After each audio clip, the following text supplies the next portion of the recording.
Howdy, y'all. Welcome to Adventures in Lollygagging. Tonight we'll be riding the Owl Hoot Trail in a game called Frontier Scum, and our outfit has been hired by a man named Corduroy Swill to rob a bank whose vault is overflowing with the Staten family silver. What sounded like a straightforward job is in fact anything but. The bank is located in the heart of Dredge Upon Rock, a town ravaged by flood and disease. Rotters walk the streets in a sick mockery of their former lives, and a vicious storm has been raging for weeks, flooding the roads and pavement. To top it off, an earthquake ripped the town in half. Arriving by sea, our outfit quickly made their way to Whale Knuckle Cannery. There they found a group of survivors, the Chum Unionists, who were holed up in the upper floors, and they were in dire straits, offering to trade a key to the Staten Vault in exchange for some medicine. Debating whether or not to simply toss a few sticks of dynamite, our outfit opted to swindle the survivors instead, falsely promising to return with the medicine if given the key immediately. The Unionists naively agreed, choosing to have faith in humanity instead of giving in to the despair that surrounds them. We are picking up right there where we left off. You all can take an ace for the start of the session, and you also have a moment of rest.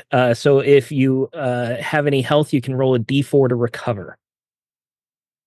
You are surrounded by these Chum Unionists. You are in the upper floors, these offices where desks have been shoved and pushed to the side. There are makeshift beds, sleeping bags, a few curtains here and there hanging from ropes going across the ceiling to kind of segment and give some privacy. What all do you wish to do here? I'm feeling just fine and dandy with my health, so I'm good. Did we get? We do have the key, like we have. You have the key. You are surrounded by these poor, sick, starving people who are not affected by the disease that is ravaging this town, and they have seen a glimmer of hope with you promising to bring them medicine. So they have given you the key as a down payment. Golly, y'all, we ought to go get them the medicine then. Yeah, we should. We definitely should. Hey, y'all know like an easy way across the river and everything so we can get you what you need? Well, there ain't no real easy way.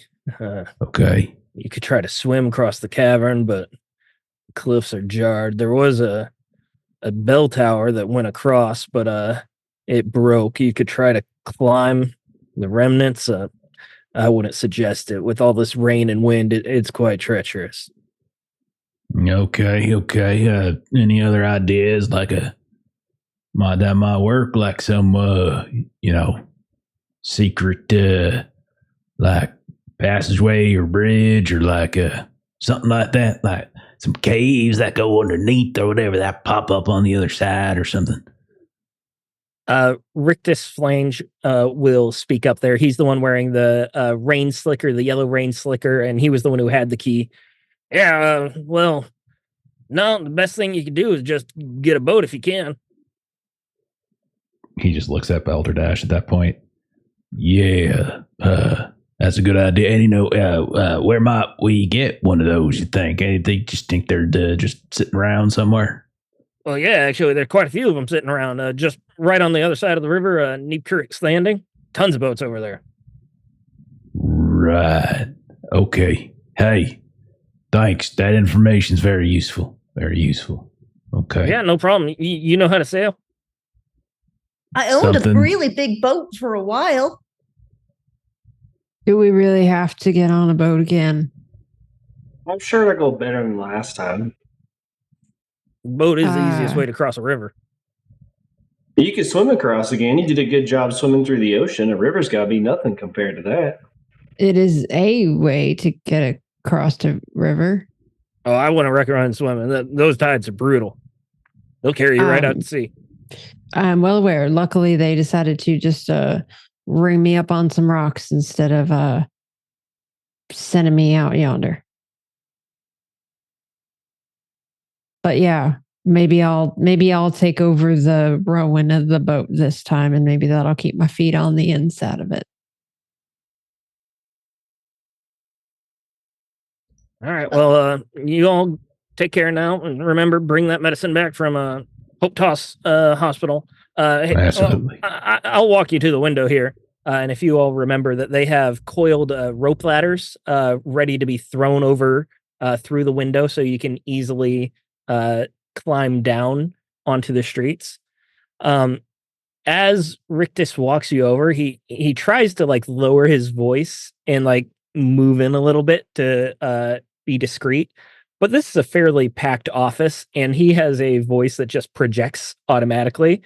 So you know that everyone can hear this. I don't suppose I could trouble y'all for just one more thing. Well, what would that be? You see, Dredge Fun Rock, it for a long time it's been under the thumb of the Statons. You know, the Statons, rich folk, real ugly, awful folk. They used to own this cannery here, and well, us chum unionists we're kind of taking advantage of the current situation. Who would do such them a all thing? down. Yeah, terrible. That's terrible. Yeah. They're awful people. You take my word for it. Yeah, and there's at least one Staten that's been wandering the streets, and you'll recognize them. They'll be wearing real fancy clothing, have a real nice suit on. If you see him, just take him out, and I'll make it worth your while. Well, I think I joined your union. I got the right uniform now. Yeah, you sure stink. You're like covered in rotter guts from rolling in it. Well, yeah, but if you look beyond the guts, I do have your little onesie on. Yeah, we don't really have a uniform. But yeah, you dress like one of the workers. Yeah. I don't know what you're really asking for. Some sort of affirmation. Well, I figure it's good to of a union to take out a big boss person, right? Well, I mean that's why we made the union. Yeah, and I'm part of the union now. Wearing a onesie don't make you part of a union, but if you want to join the union, membership's open. You just got to pay your dues. Oh, okay.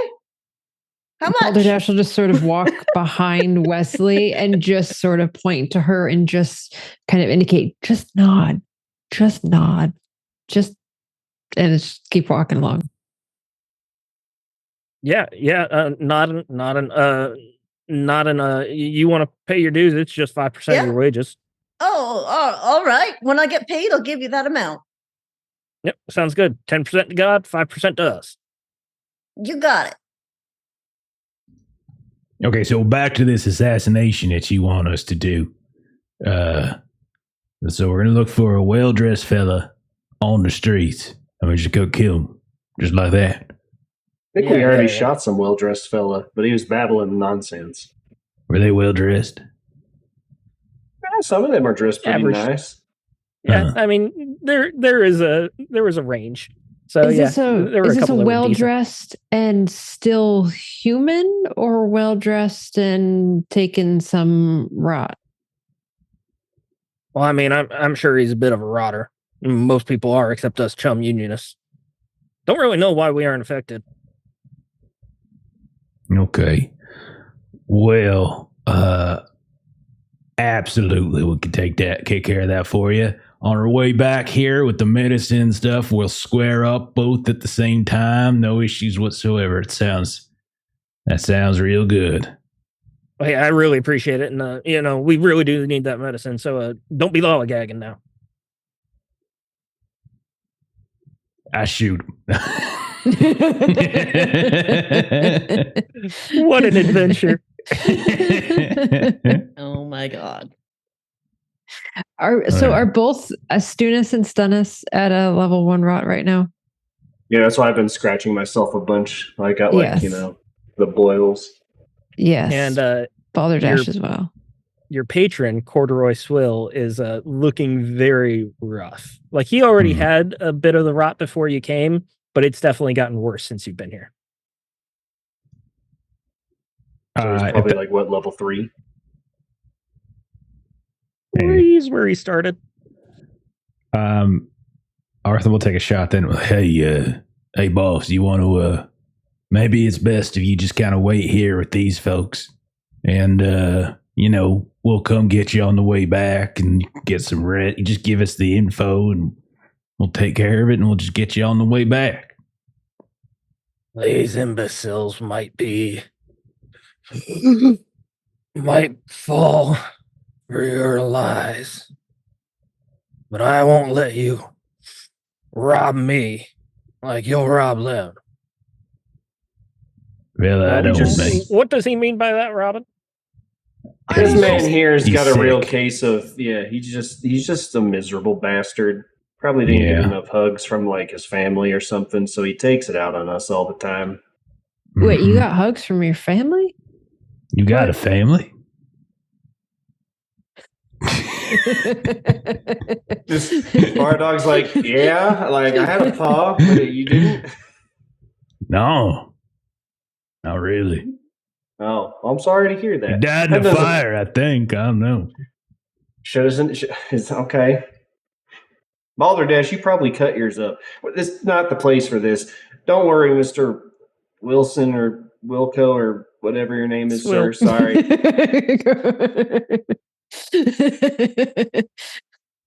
So we're gonna find a boat, and I'm gonna stick my feet at the bottom of that boat and row that boat and stay in the boat this time. Right?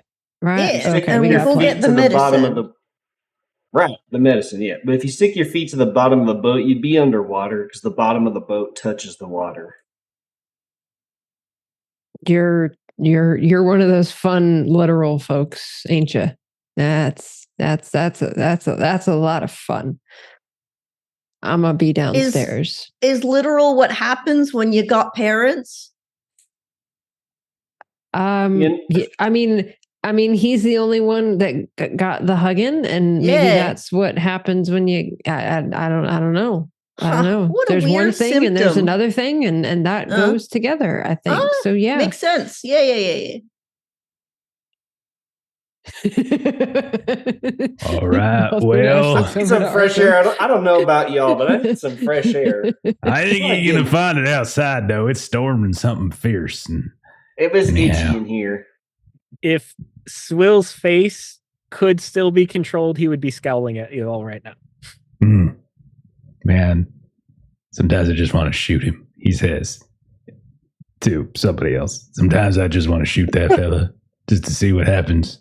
I mean, I think if we just let nature take its course, that there might not be a fella left to shoot and save yourself that bullet. That's true. That's a good point. Okay. Although I gotta say, I think nature might be taking its course on me, so we might actually want to find that medicine, maybe, because I think Bardog and I have got some of that, whatever that fellow's got. I got a bit on the saggy skin side too. I'm afraid. Just not as itchy as fine. you. I'm sure it'll be fine. It's probably one of those things where it's like you just psychosomatic, like where you just sort of think that it. Mean? You think it, and then like it is, So just stop thinking it. Ever since we was on the death train in hell, I'm not used to moisture, so it's probably just too wet here. Yeah. That's what it is. So just start thinking of drier things. We gotta think like psycho-ish. Well, we got that down pat already. Now you got to think all somatically, Balderdash is twirling her carved femur around. We've got the... Rictus is still there, and you can tell he's not the sharpest tool in the shed, because with all these words being thrown around, you see him just kind of questioning, and he almost wants to join in the conversation, but he just can't quite get his thoughts fast enough to keep up. Well, it's no good if you can't think any faster than a -3 wits character. Well, all right, Arthur, where'd you say these boats are? Oh, Remember, well, you I all don't- brought a boat and you Yeah. tied it up at Fenwick Lighthouse. Yeah, we That- ain't gonna get to one of that them felt like a- boats. Big boat. Is that big boat going to fit in that little water? Well, I think the other boats he mentioned, and I'll point out the window across the river Yeah. towards the landing, ain't on the right side no more. That's right. Or was ever. I don't know if they mentioned it. It must have been on this side at one point, right? Well, that's just damn annoying. We can What- try to what- go over to that fallen tower they talking about and see if we can hop, skip, and jump across. Well, got Do enough that. chain. We could chain ourselves together to make sure we stick together, and Oh, then there the you wind go. can't take us away. So I well, keep thinking this chaining thing is just going to pull all of us down one day. That's just what I keep Well, thinking. what did It I just hasn't tell happened you yet. about psychosomatic thinking? Stop it. it You're might gonna have- make it happen. gotta do the matic. It might if Oh. Arthur jumps first. He's a big boy. Well, hey now. There's no need for that. I don't mean nothing by it. A chef must taste his foods just to Exactly, ensure they no. are of fine Never- quality. Right. Never trust a skinny chef, I've heard. So Yeah, are we jumping across true. the tower or are we getting back on the damn boat? Well, worst case, Well- my chickens I can hold them on either side, and we'll just jump across with their flight light because they're birds. I think I don't know we if I've should. ever seen a chicken fly, but Oh, I'm I sure mean- they can make it. They kind of do that they hop up and they go squawk, and then they fall back down really fast, and then you hit them in the head with a hatchet, and then you cook them on up. I mean, you do other things Well, first, but no. Leave my chickens alone. But if there's two of them, they should I don't make want to cook double the them. distance. They've been rotting for months now. Are you kidding? No. But turkeys do the same thing too. And the gobble gobble and the jump and the yeah. Got it. What's Okay, a turkey? tower it is. Wesley. I'm sorry, It's Ron. like a chicken, but it's fatter. Give me a wits test. Oh no! Why me? 7. I don't think my chickens are bad. They're sleeping. They've been dead for like 7-8 months, probably by my reckoning. You are talking about your chickens and you look down at them, probably moving one of your hands down to make it twitch as if it's alive. And you notice one of them is missing. My chicken. What did they? Princess is gone. I only All got right. Grave Dancer left. And it doesn't Look. take long as you draw the attention to this and you all look around and you see that Corduroy Swill has sat down against the wall under the window and he is eating this chicken raw, just digging into it. There's Princess. feathers and probably not so much blood since they've been dead for a while. They're probably dried out a bit, but rotten flesh just dangling from his teeth. Now, if we don't leave right now, I'm going to shoot him in the face for this. He's just hungry. It's fine. Hey, boss. It's we're- my chicken. She was a They're here for princess. food, aren't they? We're gonna get you another chicken. Don't worry. Another princess, a queen this time. Like, Oh, we'll get well. you nut. We'll find you another chicken. Don't worry. Come on. All right, boss. Come on. He just keeps biting in, just ravenously. And as he's still chewing, he's talking. Why'd we bring them if not to eat? They're my friends. They were my Um, friends. Well, you know what? We'll get you one that can talk back to you when you talk. to Really? them. That would We be get great, talking right? chickens. Oh, that'd Like- be magical. They will talk back to you because these one hadn't talked to you for a No, while. We'll get you yeah, it one was a that'll bit talk. sad. All All right, right, all if we right. can get ones that'll All right, talk back boss. to me. Boss, come on. Come on. What? Moving on out. The stagecoach is leaving. You want to come? Then you're coming. I'm not letting you all rob me. I ain't gonna rob you. Well, you're the Stumbles one up, that just robbed me. taking That was another my bite out of this chicken you chicken. just eaten. They're rations, aren't they? No, they're my friends. He just No. bites into it and just holds it into his teeth and then heads towards the window with the rope ladder. Okay. Well, that's just rude. Very rude. Very disrespectful. Ain't no friend of mine. Meanwhile, his bodyguard Slim is just standing there eating a fully cooked turkey leg. What's a turkey? Arthur will go down the ladder so we can leave. All right. I'll follow. I too am going down. Artham, Weslee, you two go first, and then Swill will go, and Slim. Swill has a lot of trouble with this ladder. His movements are very uncoordinated and very jerky. As he's like reaching a leg down, the ladder just starts like swinging, and he almost falls off at one point. And he would fall off, except his arm became tangled in the rope. He was not even capable of holding himself up. And he's dangling there, and then Slim will like hold the rope tighter for him, and then he continues climbing down. He manages to get it. He gets on solid land, and he is very shaky at this point. He's still got that chicken, and he's just digging into it. It's just shreds at this point. Well, we And best get moving, I think. I know we gotta get those numbers out of his head before there's no head to pull the numbers from anymore. We definitely need to do that. Absolutely. We certainly can't harm him until we get them numbers. And Balderdash again just sort of spins her little femur while she looks at him.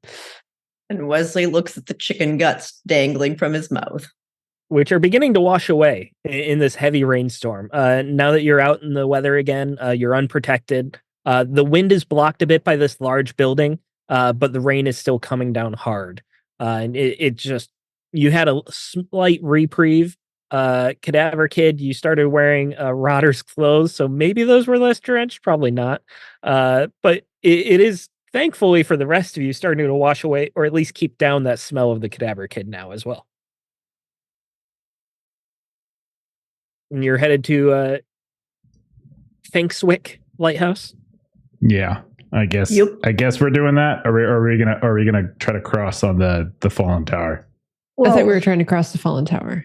Okay, Yeah, then let's go to the fallen tower then. Bardog, roll me a d20. Straight d20.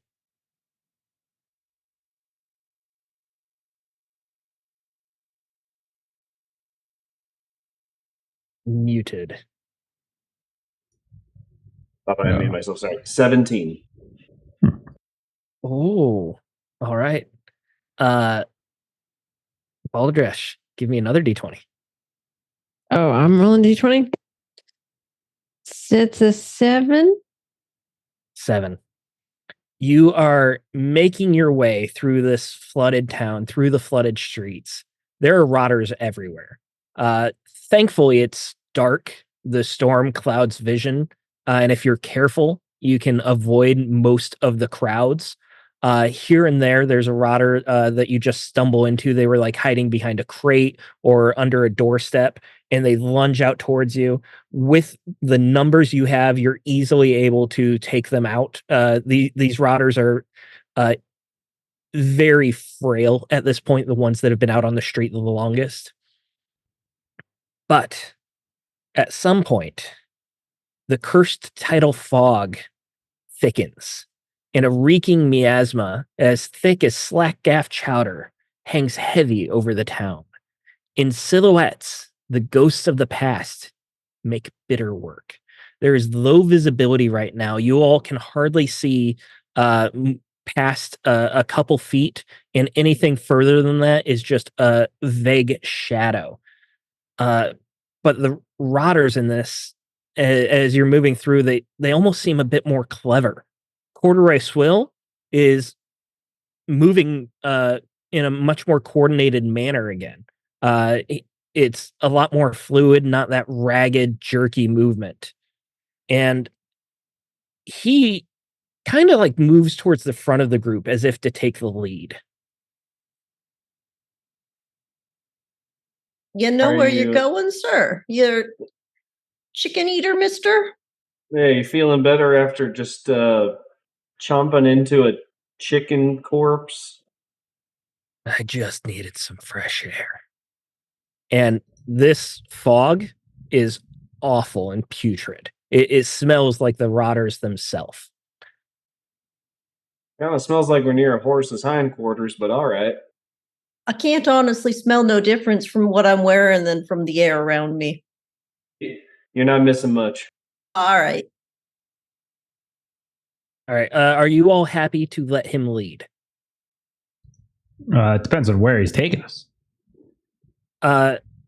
It seems like he's headed northeast, like the sort of direction. Yeah, I mean, I'd just be keeping a you all close eye.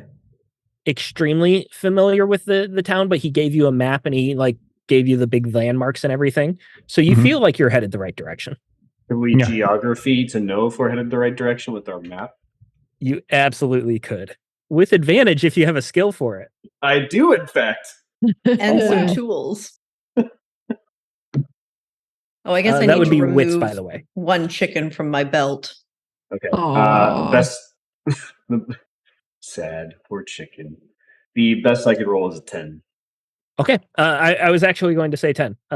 So you're good because it's easy because he already gave you directions. So easier than the standard difficulty. You are following along, keeping track, and there's a point where it feels like you should be at the tower, and he keeps going. All right, hold on now. Look, I know it's foggy and such, but I have a heightened sense of direction. I'm like a bat. I never lose my way. I don't think we're going the right way anymore. I think the tower's that way. Again, this fog is very thick. So he's a few steps ahead of you and you just see the silhouette of him. You're not at risk of losing him, but it's hard to make out like the fine details. And he stops as soon as you call him out on that and slowly turns. And then as soon as he's facing you, that's when he takes a step forward. Slowly, fluidly, another step and another step until he is face to face with you. You can see the rot. The skin is sloughing off.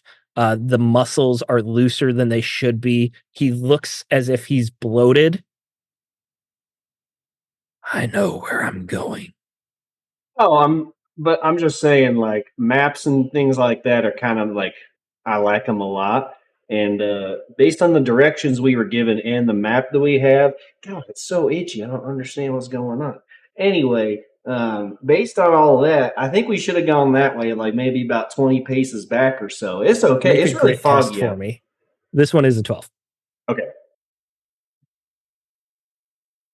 Oh, I only got 10. Got an ace, don't forget.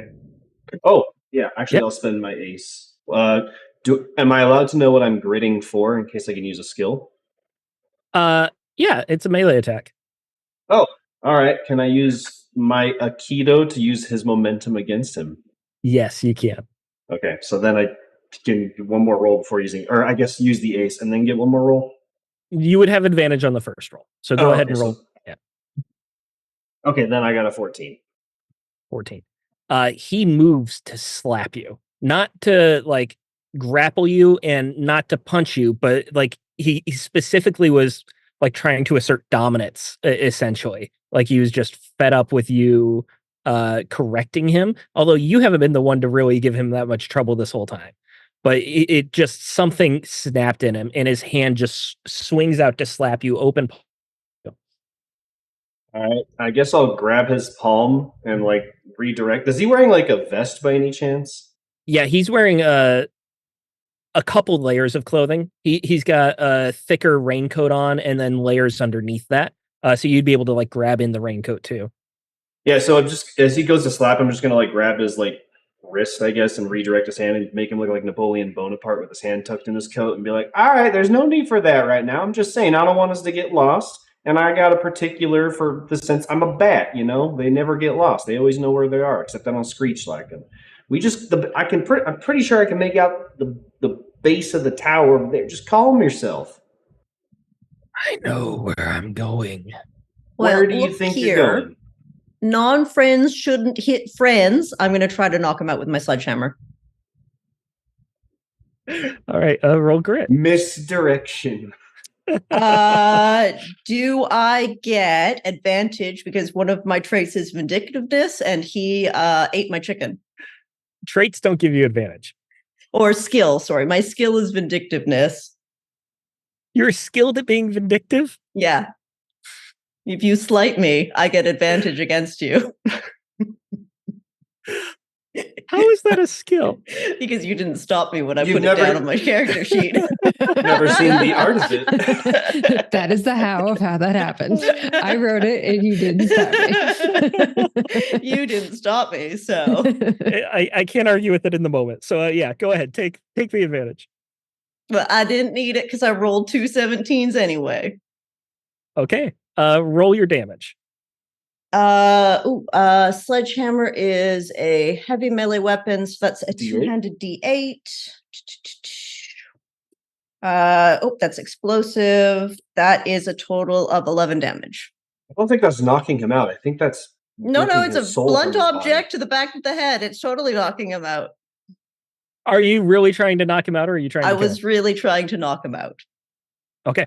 I understand if I'm a little bit too strong. I think you colat him. Yeah, you definitely take him out. I think it's fair to say if you're trying to knock him out, he seems to be still alive. Well, Maybe he's just turned into a rotter fully.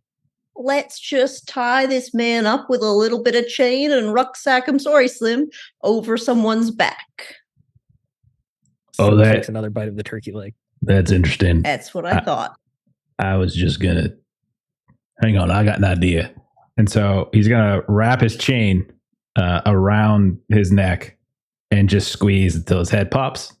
I think this might be a better option. I thought we needed Well, a number we need that was the- in his head. Like we needed all him got to. one. It's fun. I was about to say maybe he's gonna take the head with. So like do you know like does fire magic let you listen to the thoughts of the dead? I think I know where Arthur's going with it. Definitely doesn't.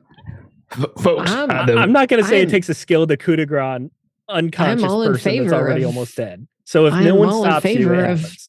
the murdering. I mean, murder away. I just thought there was a reason that we were keeping that annoying head talking.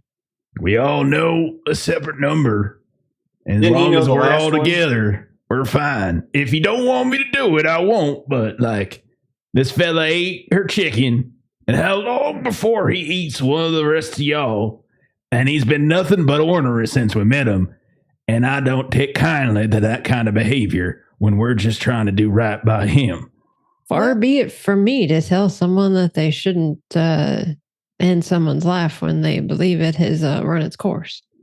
But there's 6 numbers, and I think he's number 6. Were there 6 numbers? I thought we said we each He kept had one our- for himself. Oh. Well, how many numbers can there possibly be? If we What got are our numbers? How high do they go? You haven't told each other your numbers yet, have you? Well, what is my number? I don't think we know what our numbers are. to I'm share looking them it with up. I was about to say I have no idea what my number is. All right. Who all wants to know their number now? As we all raise our Well, hands. we all Two of know us. our numbers already, so. We would like to know what our Do you I want would me like to to whisper know my them number. to you, or do you want me to No, let's just say them out loud? let's Are we say about- metagaming here? We're good enough to We're not- be able to distinguish like, Well, like I don't know if we're going to character kill each no other versus- or not yet. Here's the thing: Cadaver Kid would have told everybody else their number. She's not smart. She's not going to hold that up. And we survived the train together, so I think that we would. They're our all my numbers out loud. friends, and they're going to help me get more chickens. And I wasn't trying to imply that you all would cheat like that. I was just saying if you want to keep your number to yourself, you could. So Fair. Balderdash, your number is 8. Okay. Artham, your number is 2. Bardog, your number is 0. Cadaver Kid, I don't think I'm going to tell you. You've been sassy. Rude. You get 3. Well, I don't know. My number's pretty high, y'all. what is it? It's like 3 big. Okay, well that ain't that big. But it's bigger than mine, because mine's only 2. It takes me a really long time to count this, though. But here's the thing, if like they're small number, stay still. Like I'm a 2, and you're a 3. Yeah. Balderdash, what's yours? Mine is 2 less than all of the fingers on 2 hands. So that's a Well, it 8. depends Yeah, on the that's 8. hand. yeah. That's it. That's it. Okay, hey, say they're all what we call single digits, which implies then that But each of there's us 3 have one. points in mine. Yeah, I know, but it's like just one number. Okay, Bardog, what's your number? Trust me on this. I went I to don't think- community college. There's a lot of debate if mine's a number or not. It's just 0. I don't even know if that counts as like a digit. I don't know. That means there's 10 choices for what his number could be, right? So we Well, we just don't try know all what- 10. We don't know So- what Turkeyfoot's number is. Well, I mean, It will. if all of our numbers are less than the number of fingers on 2 hands, then probably his is as well. And so as long as we ain't in a hurry, it'll probably be okay. We can just test them out.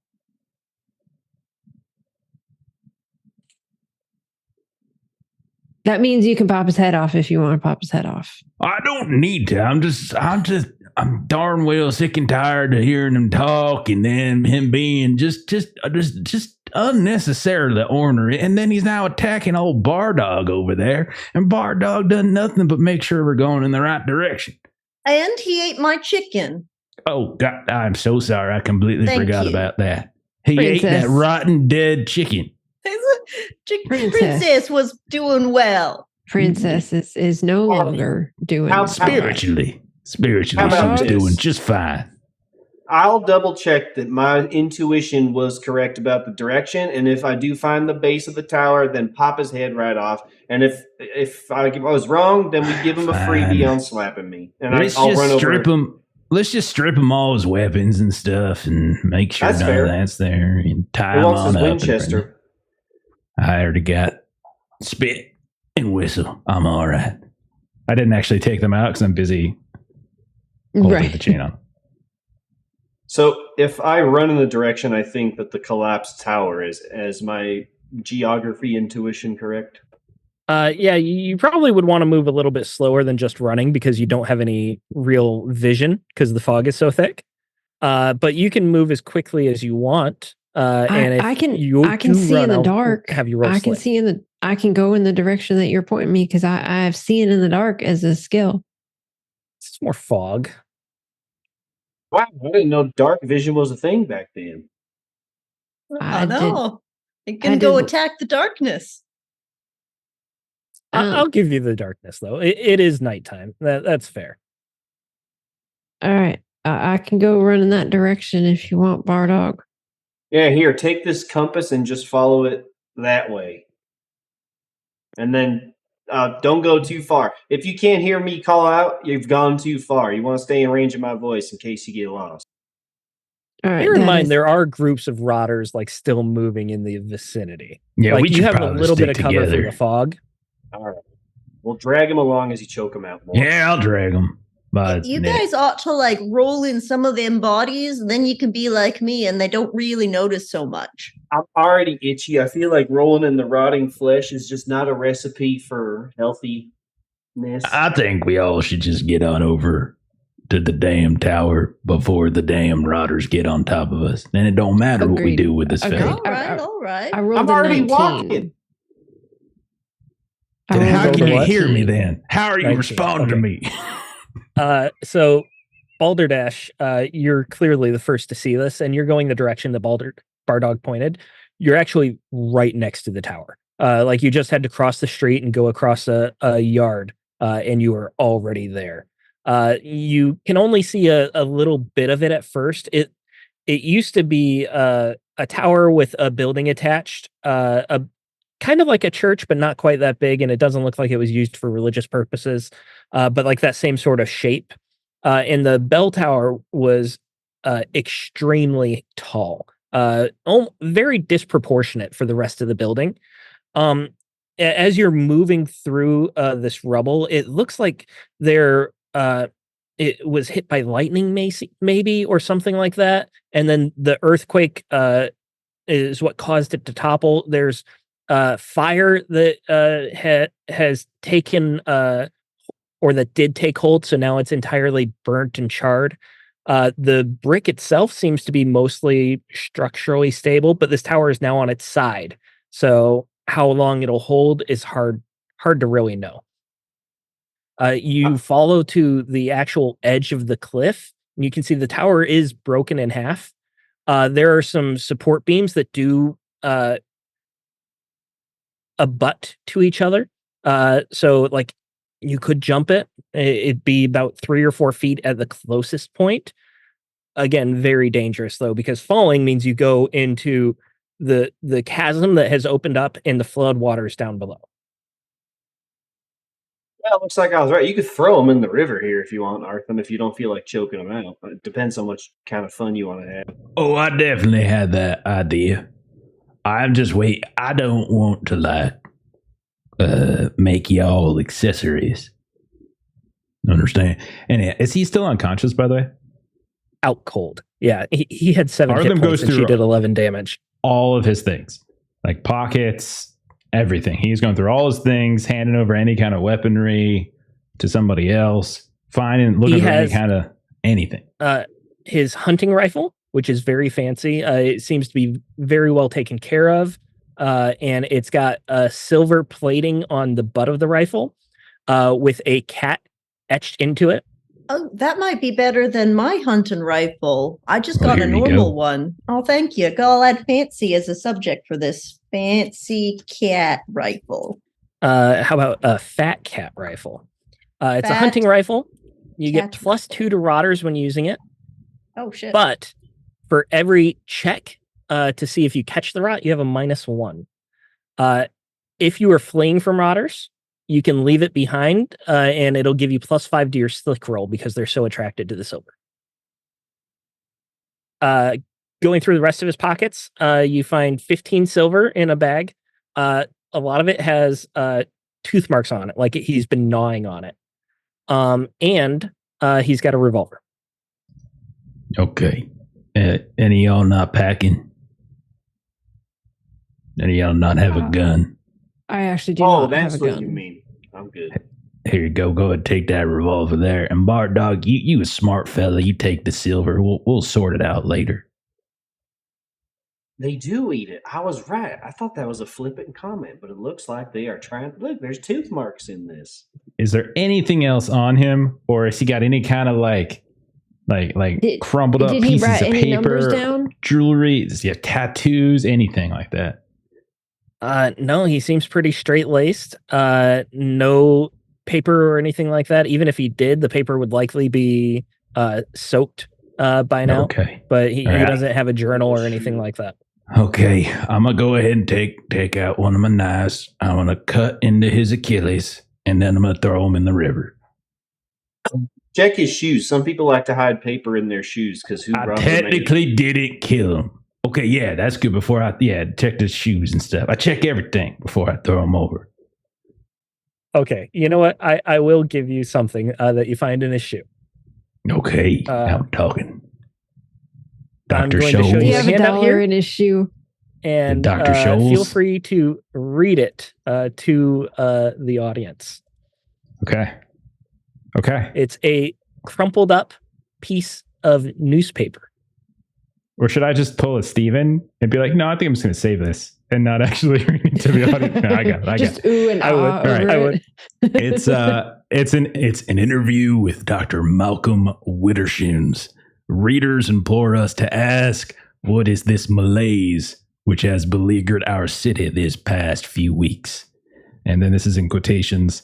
The illness appears entirely incompatible with science. We have learned only that areas near the bank are particularly afflicted. Perhaps it is an ancient strain of brine rash unearthed by the recent quakes. IDK. I don't know what that means.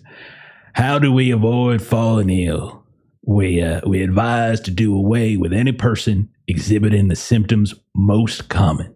Next question. What are the common symptoms? Chiefly an uncharacteristic desire to bite, maim, or similarly harm others. Insatiable hunger, mad rambling, coughing, anything out of the ordinary, really. So I feel like we just did a What was service. that last part? Coughing. Anything out of the ordinary. Hey, you all right? You okay? Got something in your throat? Sorry. Just really wet air. Okay, well, none of y'all been biting me or maiming me. Y'all don't sound very hungry. And you just been itching yourself. That's not on here, so I think everyone's fine. See, told you, psychosomatic. Anyhow, I chuck him in the river. You cut his Achilles. You roll him over the cliff. You see him bounce on a couple rocks on his way down, and then falls into the river that has been created in this chasm by the earthquake. Not murder. You know, yeah, if you say so. But, you know,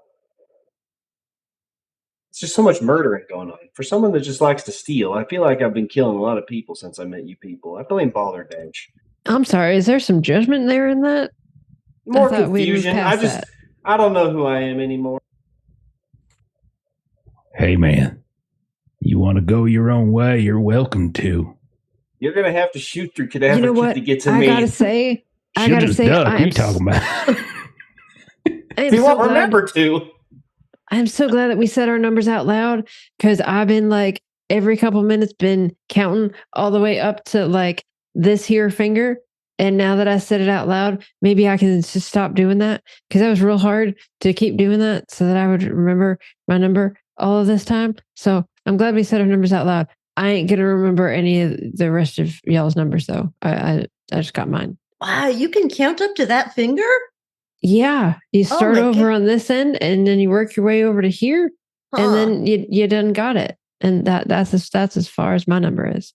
You only got to go that far, just that far. That's amazing, Balderdash. Well, you know, I mean, I got to keep track of, you know, my. And she sort of looks at Bardog, who previously had not had concerns about her murdered and suddenly seems to. But, you know, got to keep account of such things. Yay. I'm glad we're all friends. Let's keep going. All right. So you wish to find a way to jump this yet? Or we just throwing the guy over the side? Have a couple options. You can try to climb to the outside of the exterior, the top of the tower, and try to go through there. You can try to work your way through the rubble on the inside, and you'd essentially be like walking on walls and trying to like go through the floors. Or you could try to climb along the side. What do you want to try doing? All right, so I say we could try swinging across. So if we go in the inside of the collapsed tower, you know, I saw the adventuring people I hung out with. They like put some sticks together in like a cross shape, and you throw it, and you get stuck on something, and then you swing while like growling really loud, like like that as you're swinging, and seems to work out for them. So we wouldn't have to jump anything. You just have to hold on to like a rope or a chain or something. Is it as successful without the sound effects? Because I feel it's like just too much fun. I don't know. I haven't tried. But in our present circumstance, that might draw attention to us. Am I going to fall in the water again if I don't make the sounds? Probably not. And you make a good point. We can hold off on the fun and do that like somewhere else, like on the beach. I can whisper it real quiet, while I do it. Yeah. There you go. I once met a fella called George. He was from the jungle, and he did that all the time. He was real smart. It was great. Well, if he did it, then maybe it was like a requirement of the swing it. I'll just do it in a whisper. He had real good shoes too sometimes. It's good to have shoes, especially if you're off, you know, going on a hike and walking about. You want to be nice and comfortable. I think we should go inside. I think we should go inside too. It's probably drier in there, you know, less chance of slippage. Let me frame it to you in this way. If you go inside, you are going to kind of be able to scope it out a bit. You're going to see that it's going to require dexterity or slickness more than anything else. If you go up above, it's going to require grit more than anything else. I don't know. I like the up above a bit better, but I understand that might not be for everyone. I think inside will be just fine, and I can give people pointers. I'll tell you Kind of what. with. Oh, go ahead, Bardog. No, after you, sir. No, I insist. Nope. I absolutely want to hear what you have to say first. Well, I want to swing, but I'm feeling claustrophobic. Oh, okay. I understand that. I'll tell you what. You two go up top. Balderdash and I will go down under. And then Slim, with everyone, you ain't mad that we killed your boss, are you? You're okay with that, right? I think he's been pretty quiet this whole time, so he must be fine He's with on his it. third Okay, turkey he's- leg. I was about to say, Like you he eat would- real slow, my friend. That's got to be Yeah, like cold he- by now. Would have objected at some point in that whole process. I think it's fine. Okay.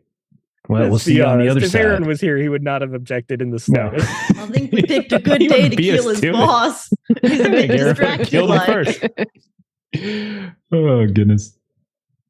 All right. So let's start with the people going up above. That is Cadaver Kid and Bardog, I believe. All right. Yep. Yep, So yep. you use the rubble on solid ground to climb your way up. The easiest point you can find. It's slick. It's wet. The wind is much stronger here, where this chasm has split the town in half. There's kind of like a wind tunnel that pushes through. And it feels like it just pushes you a little bit off balance. The stones are mossy and just puddled in places. But it's a textured stone. It's not like a river stone. So you do have that going for you. I need both of you to give me grit checks as you make it to the point where you have to jump. And it's not necessarily a running jump, but it's not one you can really make just standing. Like you have to get some momentum to it. You said the stones are wet, right? Yes. What In other skill do you have words- that has to do with wet stones? Slick step that I acquired last time when I was fighting. Oh, the yes, Oh, robbers. that's perfect. That's perfect. Okay. We have Finally, skills. someone using a skill that's meant for this role. I rolled Okay. a 2 both times. I rolled a 2 2s. I'm using my ace. I Right. rolled a 21.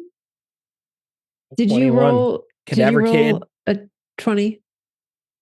No, that would be Okay. an 18. Just checking. Yeah, Oh. no, it's good. It's good. You Okay. do have an ace there, Bardog, and you might Yeah. lose your hat.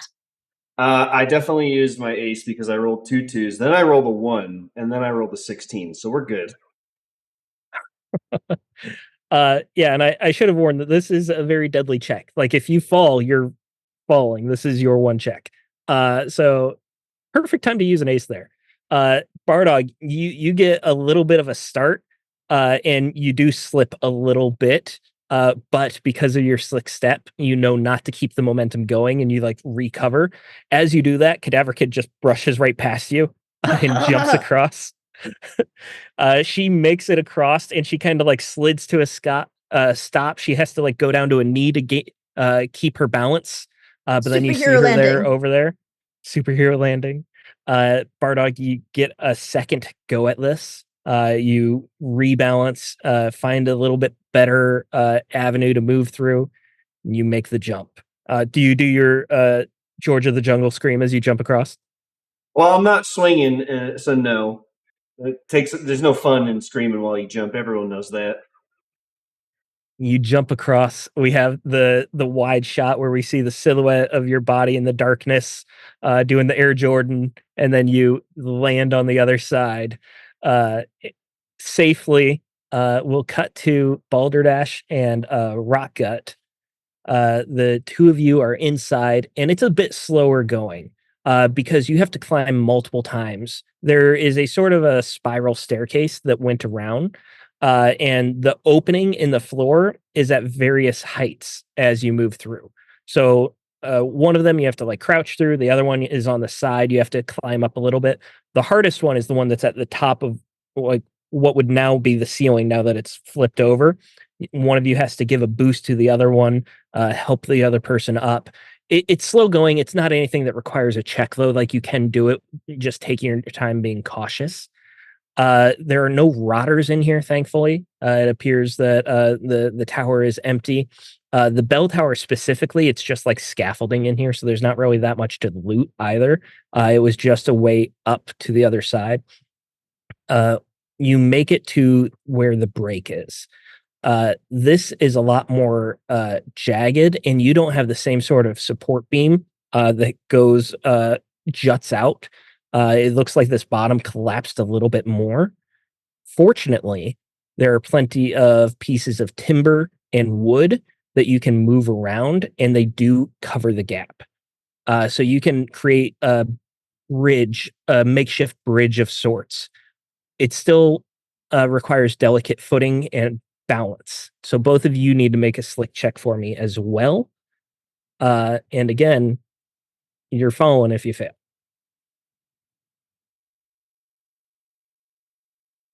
And what are our audience dice for in this here game? One boost gives you a +1. Okay, I'm going to spend an ace then, because that was a 7 on my first roll. So are you going to spend some audience dice? Roll. Well, I'm going to spend an ace first, because the audience dice have to be chosen before you roll. You should use that beforehand. Okay, then I will take an audience dice and an ace to roll with a +1. So that I can get a 5 for the total of this here second roll. Rock up. How about you? How'd you roll? I rolled 16. Which one of you went first? Maybe Arthur goes first. He's like, all right, now just make sure you don't move until I get across. Then I'll go ahead and I'll throw your chain. Oh my God, I said wait until I get across, throw your chain. And Arthur, you're doing like the side shuffle to get across, so you're not lifting your legs up and you're keeping your balance perfect. And as soon as you step across the plank, she steps on, and there's just a little bit of movement in the plank as the weight is being distributed, and she slips and she falls. Balderdash, you're going down. This was your check, so there's not like a save to catch on to anything. That's fine. I'm going in the damn water again. I'm going in the damn water again. More than that, you're hitting a couple rocks on the way down. Well, that too. I'm sorry. I think we're about to find another survivor on the I other laugh at side. awkward situations. This is me feeling bad for you. So you fall. I'm so glad we all shared our numbers before we did that's probably real smart. Stunt across this here chasm. You're taking 4 damage as you hit a rocky outcropping. Could be worse. Are you conscious still? I am. Okay. And then you plunge into the icy water. You probably fell about 50 feet. The rocks you hit about 20 feet down. It could have been a lot worse. Landing in the water is the only thing that saved you here. If this was just rock all the way down, you'd be dead instantly. You plunge, darkness. You come up, gasp for air. A little bit of salt water goes down. You can't avoid it. And you are swimming for your life yet again. Arthur, what are you doing here? You're waving. Jeez. How much can he see when she falls? It's the fog long way down. Has come in, but I would say the fog wouldn't really penetrate the chasm as well. Would you say you have a light source? It's fair to say you I do have a lantern. It's in my inventory. Okay. I do have a lantern. If that's the case, then you'd probably be able to see all the way down. You'd be able to see the splash as well. You wouldn't be able to hear it over the wind and the rain. Gotcha. But you'd be able to see the splash. Okay, and there's no clear way down. So honestly, you'd have to go to the other side and try to climb down the cliff. I feel like it's like 50 feet. And Arthur's not going to do that by himself. Arthur is going to hustle and try to meet back up with the rest of the party so that we can see if we want to cut bait or we want to go try to get her or what. So he's going to hustle up and see if he can catch up with Cadaver Kid and Bardog. And the break in the tower was past the halfway point. So once you cross that gap, it's actually relatively easy to get onto solid ground on the other side. Cadaver Kid, Bardog, you probably were there first. You were able to just slide down the smooth side of this tower and land on a couple rocks. You're probably huddling against the side just to keep protected from the wind and the rain when you see Artham pouring out of a window, landing on the ground next to you. Well, that wasn't so bad. Welcome. Where's Balderdash gone? Well, that's a fair question. She fell. I think she's still alive, maybe, but she fell into the water again. So, do we go back and try to get her again? Yeah, we gotta go jump in down there and get her up. I just, I told her. Why'd you ask me if you knew what I was going to say? Oh, no, that's fine. That's fine. We can go help. I don't understand. I say, don't cross until I get to the other side. I'll give you the chain. And I get across, and she just starts moving. And I'm like, what do you move for? I'm going to give you the chain. Oh, dear. That sounds like a bit of a whoopsie. I think she's got a death wish. I think she took that blood, and she thinks she's all freaking invincible now, and she can do whatever she wants and such, but I don't know. Well, biscuits and gravy. Let's go get her. Bardog, you awful quiet.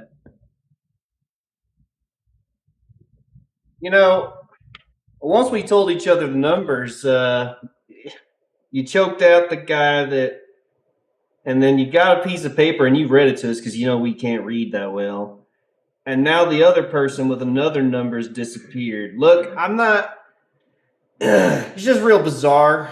I'm just saying. No one could survive that fall. She barely. You now you should believe in your friends. I'm conflicted. That is hurtful. I recognize that, but at the same time, you can also acknowledge that that's just really coincidental that 10 minutes after we know the numbers. I don't understand she falls that word. Off the water. I beg your pardon. She falls in the water first time. I'm the one leading the charge to go get her. I pulled out this and... Well, look here. Artham, I also got a 15-foot of chain, and you got 15-foot of chain, and chasms can't be that big. 30 feet. Well, yeah, it's 30 feet, right? The thing is, though, is like she fell into the water, and then that's going to take her all the way back, probably. So we're going to have to go all the way back over again. Well, we were going to the hospital over there anyway, right? Well, I mean, we could make a stop. Get the medicine. Well, we'll play that one by ear. What'd you say? What? Priorities. Well, all right. Balderdash, I need a grit check to swim, and I'm sorry to say that you are not out of danger yet. So when you're swimming to shore, it's a grit check and a D6 damage on failure here. Me and my grit -1, DR12. which is why I went the slick direction. I am not meant to survive this session. That is a 2 -1 is a 1. You don't have any aces? No, because I used it the last time to reroll a 7 into a 4. How much health do you have left? Does it even matter what I roll? It doesn't matter. All right, I rolled a 5. So you're at -4 right now. And let's get your death check here. So roll D20 and then subtract your 4. 11. 11. A lesson for better or worse. Pick a random ability, roll a D6, and compare the result to your ability. So we'll say the ability is Slick. Roll the 6. 6. If the result is higher, increase that ability by 1. So my Slick goes from 1 to 2? Yeah. You aren't out of the woods yet. You're at negative HP, so you're moving at a crawl or a stumble. We'll say that you're just doggy paddling to stay up as best you can as the waves are thrashing you about. The tide crashes you into the rocks, and that's why you're taking damage. But you're really doing some cardio. So if you make it out of this alive, your Slick is going to be a lot better. Can is she in a position that she can be? It's real damn cold. It is real damn cold. So the tide has taken you at this point, and even then the cliff is 50 feet down, and it's storming. So I don't think that you'd be in the position to really be able to call out for that much help right now. So especially because they spent some time inland or debating whether to actually get outward? you. So I rolled for it. You went north, so you're headed inland. The group, however, probably wouldn't have been able to see Because that of the yet. fog. Well, that's just I'm so okay. So there's the bank and the train station in that direction. If I make it all the way to the end, cool. All right. So let's cut back to the rest of the group. You've been debating what to do. What are you doing? I'm sorry, just to clarify, the water is flowing towards the ocean downwards or up the stream? This is more like a tidal area. She got carried north, but you don't actually know that because you would have lost sight of her. Yeah. This is just where the city was cracked in half, so it's not a true river. Like it doesn't actually start inland and then flow. It's a false creek. Cool. Is this the ocean that it connects to? Yes. Then it would actually flow to the ocean, just so you know. Well, the tide can push stuff in and out. The river would literally flow to the ocean. I'm saying it's not a true river by the magic Doesn't geography, matter. but I'm you can unwilling make to one up; it'll do it. Arthur has also gained the geography skill. I'm going to beat you all to the bank, and I'm just going to be like sitting outside the bank with one number. Right. Here's so yeah, go ahead there, Bardog. That's your real name. So we're all so we all decided to go to like the cliff where she fell, right? So we're like essentially looking down. Yeah. We got the chains chained together, so we can throw it down and reach the bottom for sure. I'll say all of you can make a wits check to try and spot her. Oh. Well, so what I was going to suggest is there any like pieces of wood or like bushes or plants that I could like toss down to see which direction they go?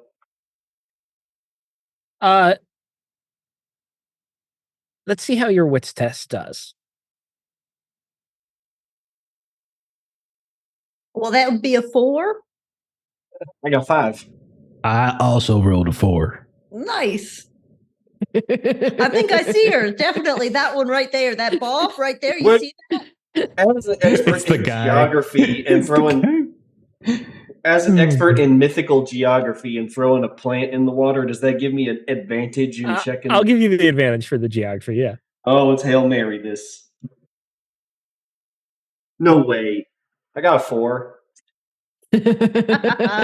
Well, you know what? Okay, I got 1 ace. I might as well use it before someone rolls a 1 because our numbers are way low right now. So let me just re-roll this with my -3. Nope, that would be a -1. Wow. On a D20. I think Father Dash is just meant to drown in this water. So I really think Arthur is looking over the side. Can't see shit. That hurt? Nope. Cadaver Kid goes to look over the side as well, but Bardog's like, quick, you guys, help me find a log that we can throw over there and find the current. Pulls Cadaver Kid, so neither of you are actually looking for her. By the time you find something that floats, you throw it in, and you can't see her whatsoever. The log plunges down, and it really is just crashing against the side, the cliffs. This tide is just so chaotic here. As the rainwater runs off from the storm, the ocean is flowing in and out. It's so hard to tell. This water confuses me. No, it must be something magical. For someone to have an accident. It's true. It certainly is. Well, yeah, but that's why we got to help them. Well, see, I got a thought about that. I figure she's got that special blood in her, right? So she's probably going to be all right. Now, all right.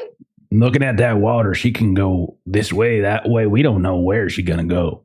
Yeah. So what we could do is we could light a signal fire for her. We get on over that bank. We light it on up. and then maybe she'll come running. All right. There we go. Okay, maybe we should grab her some medicine and we can get one of those rowboats out there. But I guess we also need to go to the estate for the other key. If you really want to go to the hospital, it's right there. So I suppose we could go to the hospital. That's fine. Yeah, let's go get some medicine for those fine folks across that river. Who? And then we can also give it to Balderdash so we can use her to rebuild her like we did in the Hell Train. Right. Okay. Yeah. Let's go. You okay with that? Bar dog, we go to the hospital. That all right with you? Get you some ointment to help with that there scratching. I'm glad we're all friends and getting on together. I agree. You my best friend there, Cadaver. Oh, thanks, Arthur. You're my best friend welcome. too, along with Grave Dancer. Oh, yeah. Balderdash, you're fighting for your life over here. These waves are crashing down. You're trying to keep your head above water. Every time you pop up, there's another wave that hits you. You are just gasping for air. You're breathing as much water as you are oxygen. Your lungs are burning. Your body is battered and broken and bruised. It's going to be another grit check to try and make it across. I think it sounds rude, but I feel like it's got to be a disadvantage because you're crawling and stumbling. That's fine. Because I mean, in a second, there's going to be a log that's going to be kind of coming down here that I'm right for your head, right? so glad you guys tried to help me. Help! And then dropping a log coming at my face. That's a grit. You said grit. It's a 9. 9. Again, I'm sorry. We got to roll the d6 damage here. As you are being, I'm already at -4. I feel rude, but I think I'm dead. I'm trying to play by the rules. Shit, that's another 5. So you're at -9. So give us the d20. -9, and there are extra character sheets. I feel you might need one. Just unrelated note, there are extra character sheets. We're about to probably go to a hospital. So this is a D20 or a D6? D20 -9. I rolled a 1. All right, so you're at a -8, and you are dead. Yes. What does this look like? What are Balderdash's final moments? It's gotta be the log. She's just like, it's cold water, and she's just trying real hard to doggy paddle, and just doggy paddle, and she sees a rock, and she's like, "This is it. I'm gonna do this," and she thinks she's gonna get over and hug the rock, and this is gonna be what saves her. And then suddenly, just out of nowhere, this log just comes along and just like beams her right inside the head. Perfect. And it for Balderdash, it fades to black. You can no longer fight it, and you just begin falling into the ocean. Titanic style. There was not room for 2 on this log. There wasn't even room for 1. As you hear what is it, Celine Dion playing softly in the background. I'm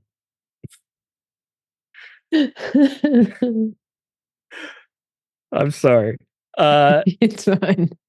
Go ahead, get started rolling your new character. And just to add insult to injury, you're going to be starting with Rot 2. Oh. Well, okay then. Is she also going to be rolling for more Rot at the end? We'll find out, won't we? Ooh. Spoilers. All right. The 3 of you are right next to the hospital, so you don't need to make the check to be moving through the town. You just have to skirt across the chasm. The hospital is where you want to go. Yeah, we got to go get that medicine and help those people. And we can help each other, Absolutely. too. We'll give it to Balderdash. Everyone will be happy again. That's a great idea. Yeah, we should definitely do that. Oh, yeah. All right. So this You is guys gonna murder each other or just murder me? I feel like I gave Melissa. I feel like I gave a traitor says broken out. It's great. Right. Just set up some alliances. Bardog has 0 wits, so he's just too confused. He doesn't know what's going on right now. He's got that conspiracy theory stuff going on. He's like, I don't know what to believe. I just think we're all friends and doing great. This is why I wasn't sure if you wanted to share numbers. Yeah, that's fair. As soon as we shared numbers, we seem to have joined a game of Among Us. I don't know how that happened. So strange. All right, so you are moving up, and you're actually at the front of the hospital. In the front of the hospital faces north, and it seems to be a pretty fancy hospital. It is labeled the Hope Toss University Hospital. It's got large double doors that are actually flung open. In this entire grounds, it sits a little bit lower than the rest of the town, and it is flooded. You take a step into the grass that's growing above the water, and you just sink down, and the water comes up just past your boot enough that it like starts to fill in the boot. Well, I guess this water is what happened when you toss hope away. Why do we come here? Well, we got to help those fine people across the river. No, I mean like helping in a folk, general sense. Oh, greed. Money. Yeah, that's right. All right. Okay. Well, my boots are soaked. My socks. Wait, we got socks. My socks are wet. Let's just get this over with. Well, we were already soaked. This really doesn't make much of a difference. Yeah, I agree. That's well said.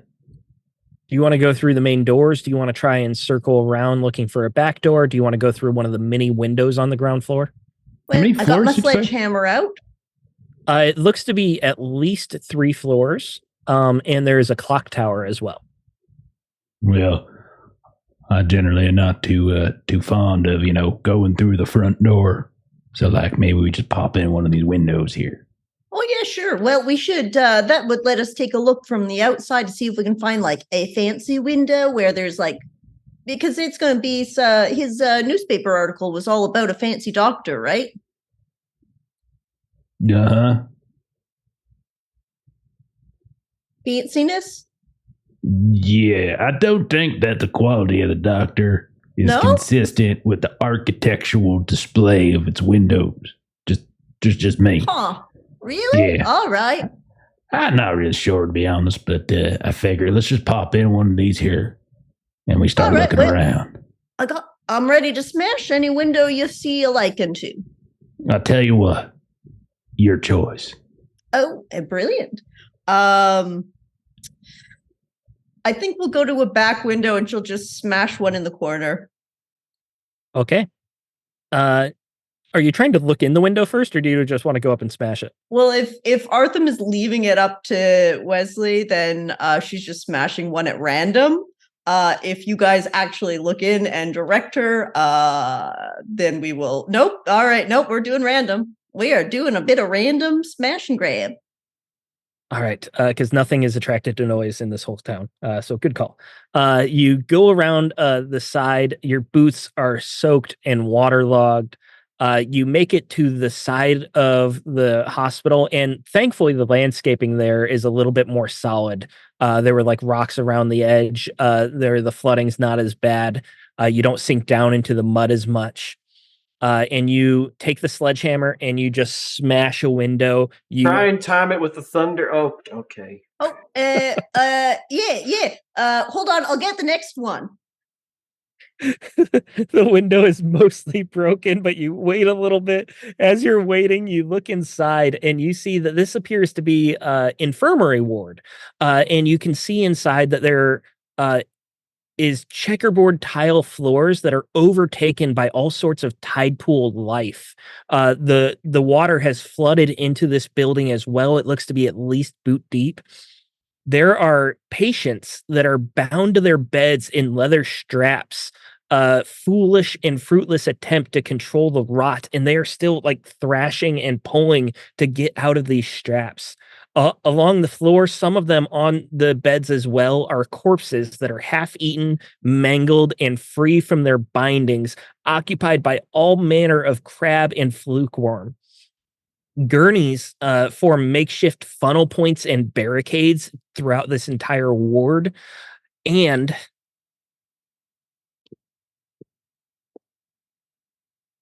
12 rotters immediately begin to head towards the sound of this broken window, moving from various points of this infirmary ward. Oh, maybe in the next window and we don't smash it. I think I've attracted a few and there's like a lot in there. Maybe we can just climb up to the second one and I'll throw a rope or my chain down to pull you up. Yeah, we were just making a distraction, sure. We should probably hustle around the corner. Hustle around the corner because okay, they might be peeking out. All right, so you're going around the corner to the doors or another window? Another window. Well, we'll go to another window, but I'll climb up to a second one and just try to push it up. Get on my shoulders. Go ahead, just climb on up. Yeah, thanks so much. Let me just climb up here. Oh, jeez, I thought you were small. Oh, no, I'm all muscle. I think I'm going to want a grit check for the climb and the attack on a second floor window, or the swing. Well, no, we're not swinging. We're going to just push it up. Okay, I still want it for the climb. 18. 18, there you go. So with Artham giving you the boost, you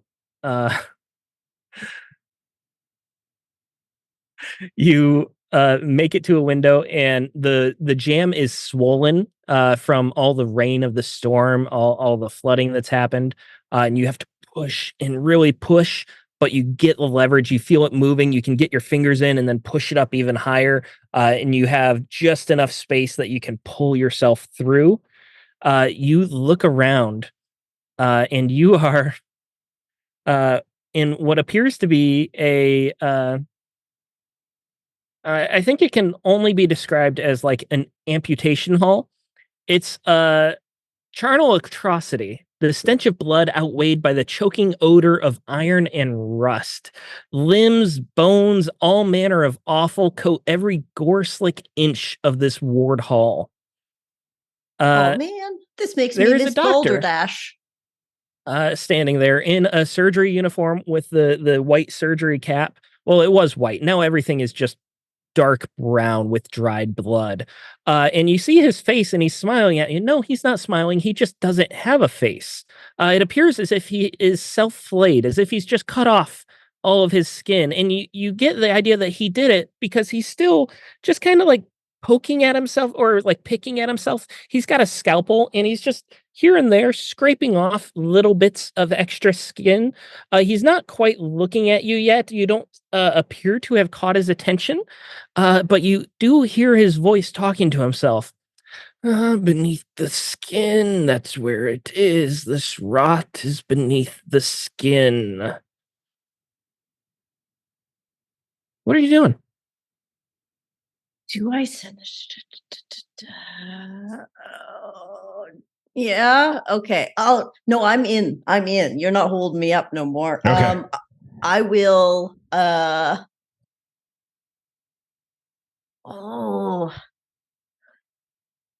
going to Dr. Malcolm Wittershire? Witty? Oh, Wittyshire? we have a new patient. Nurses, would you retrieve the patient? Oh, I ain't no patient. From this pile of gore and offal, you see what you thought were just random limbs, but there are the remnants of rotters that have been peeled back to this foul purpose. Most of them lack legs or arms or both, and they are slithering, twisting, or pulling with whatever limbs they have left towards their prey. Oh, that would be doctor, you, Cadaver Kid. You are the prey. So can we get initiative? I'm actually here for something else. Is this a D20? No, D6 for initiative. 4, 5, 6 means you go first. 1, 2, 3 means take Medicare. What was it, Cadaver Kid? That would be a 6. A 6. Okay, so you're going first. You see that there are at least 6 of these peeled rotters heading towards you. And you've also gotten the doctor's attention as well, but he's not moving towards you just yet. Oh, we actually wanted to buy some medicine from you because the patient's actually not me. It's over there outside the hospital. Oh no. I would No like need a for that. I will negotiation. cure you myself. The Oh rot is no, I'm beneath all the right. skin. Yeah, I And agree. these rotters are coming towards you. All right, well, I'm just going to smash these until we can talk. All right, roll your attack then. It's going to be grit for the melee here. Oops, that Melissa, would be... let me know when you're done as well. Almost. Thanks. That would be an 8. An 8. Okay. That is a failure then. The ground is slick and these things are moving. As you bring your sledgehammer down, you slip just a bit and it just throws off your angle and you slam the sledgehammer into the tiled floor. You feel the tiles crack underneath. You can't really see the tiles because there's such a layer of blood and awful. And then they descend upon you. I need a grit check as well from you. I actually need 2 of them. Well, one was a 5, the second was a 17.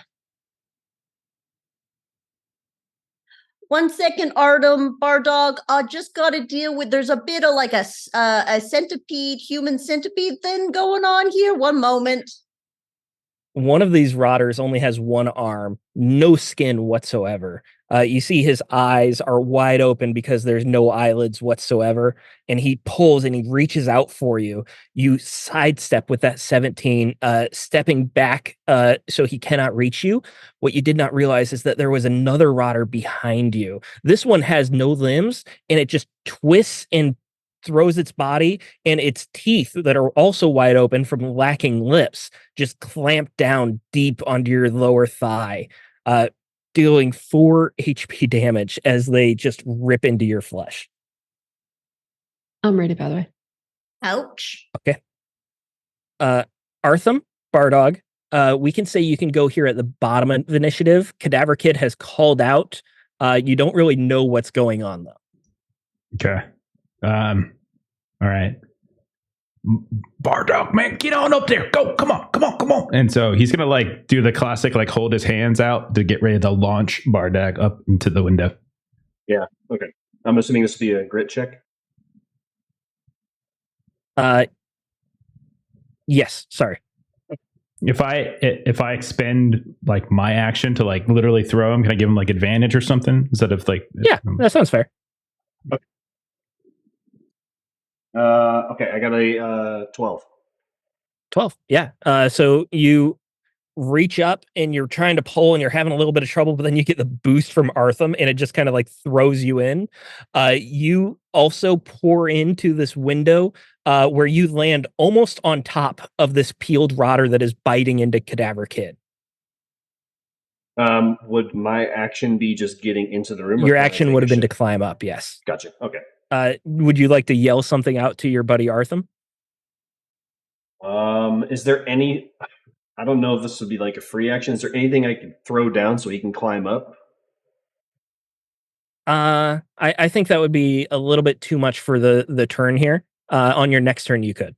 Okay, then I'll just call out. It sounds like there's 3 rotters in this room, if we include the doctor. So no, there's more than 3 and the doctor. Oh, gotcha. Okay, then I'll just call out like about 6 or so rotters. And it really is hard to tell because there's an assortment of limbs and body parts. Some of them are moving, some of them aren't.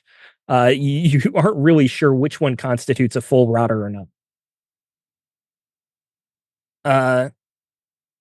All 3 of you, roll initiative for me. Again? Top of the round here. All right. Is Slim here with us? I feel like this is when Artham turns to Slim. He's like, so we can head up and get that other key now. Slim will give you a boost up. Two-way split. Oh, you want to go to the bank or the estate? Okay. I'm just teasing. Sorry, I thought you were saying he's going to give you a boost up, which he could do if you want.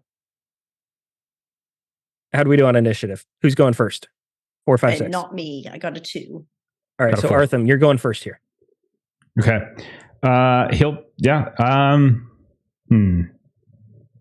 Okay.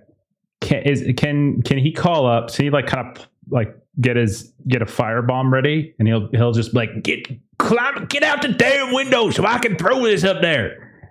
Oh, all right. You just threw me up here. Well, I didn't know the situation at the time because it was not. All right, so you're like readying in action is what you kind of want to do? I'll clamber up. I'll try to clamber up. Yeah, I'll try to clamber up. It's okay if you want to ready in action. I'll say it goes at the end of the round if that's what you want to do. No, it's okay. Because I don't want to dictate what they do. So I'll just clamber up. Okay. And if you want Slim to help you, you can get advantage on the grit. Sure. All right. I'm sorry. Is this you say slick or grit? Grit. Hey, grit. Okay. All right. I will take that advantage. Okay. Is it a DC 12? 12. Yeah. Okay. Can I use my ace to reroll? I didn't get either. Okay. All right. Third time's the charm. 17. 17. Okay. So things are slick here, especially with the mud and the wetness from the other two already climbing up, just kind of like smeared everything, made it a bit more slick. So you have a bit of trouble, but with Slim's help and a little bit of luck, you're able to make it into the window, and you see this chaos, this macabre picture in front of you. The stench just hits you. It's overwhelming. And you see that the doctor is still picking at his flesh, but is moving a little bit closer to you all in a leisurely pace. Behind this doctor, you see an operation table, and atop it is rotter. No, it seems that that's a person with the early stages of rot. Melissa, why don't you describe your new character for us? Yeah. So you come across this woman who is in stature. If for whatever reason this is noticeable, she has 9 toes. She does not have the full complement of 10. She has, in addition to a hat on her head, she's got snow goggles. And what else would you see on her? That's probably all you would see. Her bag is a little bit kind of off a little bit with a hunting rifle and 5 pieces of chewing gum, which I haven't quite figured out exactly what chewing gum does. It's listed as a health item, but I've got 5 pieces of it for whatever it does. So Kildred Big Mescaro, a and how are you responding prospector to this situation as you are strapped down onto this medical table? Fighting like hell. So she is probably trying to use her kind of larger size to kind of get some leverage to kind of undo these straps. Okay. And we'll say you'll go at the end of the round, and then you'll be doing initiative like everyone else on the next round. So that brings us to our rotters here. Cadaver Kid, you're taking 2 grit attacks, and Bardog, you're taking 2 grit attacks as the rest of the rotters are catching up. Let me just... Oh. Now, good sir, I just wanted to talk to you. 13 and 17. Okay, both of those pass. What's this look like as these rotters are like kicking towards you or pulling towards you or just wiggling? Well, she'll let go of her sledgehammer and grab the hunter's rifle off the back and just shoot into the amalgamation. All right. And you're keeping them at bay. We'll roll your attack in a second. Bardog, how'd you do? Yeah. I got an 11 and a 16. All right. So the 11 is not quite enough. So you are also having one of these rotters with the skin on his one arm is entirely gone. You see just muscle, bone, and still bits of nail as he reaches out and claws at you for this room only just 1 point of you damage. Think about Balderdash. For being dead. So you take 1 point of damage there, Bardog. And then you both get to go, whoever wants to go first. Cadaver Kid, you already announced, so go ahead and roll your damage there. It's not a tough shot. Okay, not a tough shot. This is actually the first time I've used a gun since so too. So hold on. I'm just hunting rifles a D8. And I have +2 to rotters. So 8 + 2, so that would be 7 damage. 7 damage. Okay, so you are killing this thing. I mean, it's already just barely holding on to life as is. You crack your hunting rifle and it blasts. And we are using splatter chains here. So all enemies with rotter in their name have the following trait in addition to anything else: splatter chain. When killed, any one PC may immediately attack another rotter in range. So go ahead and make another attack on a rotter. Well, I'll roll another D8 +2. That's a 7 + 2 for 9. You killed that one too. I'll keep roll this splatter another going. D8, and that's a 6 + 2 for 8. All right. I'll roll another D8. That's an 8 + 2 for 10. All right. I'll and you roll haven't rolled a another- 1 yet, so you're not even running out Another of ammo. D8, 5 for +2 for 7. All right, and one more. One more. Here we go. That would be an 8 + 2 for 10. And then All I'll right. shoot the fucking doctor. So the doctor's not a Wow. rotter. So you're not able to attack another. You can only attack Fine. another rotter. Well, there we go. Look, sir, I just wanted to negotiate for some medicine. Describe what this whole thing friends. looks like, this slaughter that you're going through. I'm just like, I got a bag. I'm going to put it in. Boom. Please, I just want to boom, talk to you a little bit. Why do you keep sending these things? Look, we deal with them. Our friend really likes the bits of people as well. It ain't unusual. Boom. But you really should listen to us. All right. And that brings us to Bardog then. The doctor has slowed down upon hearing the repeating crack of this rifle. But what are you doing? He's kind of standing there stunned at the rapidity of the levering that's just taken place on this repeater. So he just puts his long rifle away because I think she got them all. Is that am I The mistaken? doctor is still Everybody there, but the rotters are gone. Yeah, right. So does the doctor look is like all of his attention on Cadaver Kid? He sees everyone here because you all came in the same window. So he knows where you are, and you're not that far apart from each other yet. No one's really made a movement into the room. But I also notice there's a person struggling on a bed behind him. Yes, that's very visible. And they don't look like a rotter from like I know they're not a rotter as far as they're in the early stages of rot, but they don't have the same like jerky movements. They're not talking with that same sort of phlegmy nonsense that they spew out. So I think it's safe to say you wouldn't guess they're a rotter. Okay, as long as we become familiar enough with the symptoms, like I guess what I would do is just walk past the doctor and be like, all right, well, it looks like he's got another experiment he was trying to do over here, and I'm going to try and cut this person on the bed loose. Okay. As you go to walk past the doctor, he does actually lash out at you with his scalpel. So give me a grit check. Okay, can I use a keto for advantage? Yeah, we'll say that.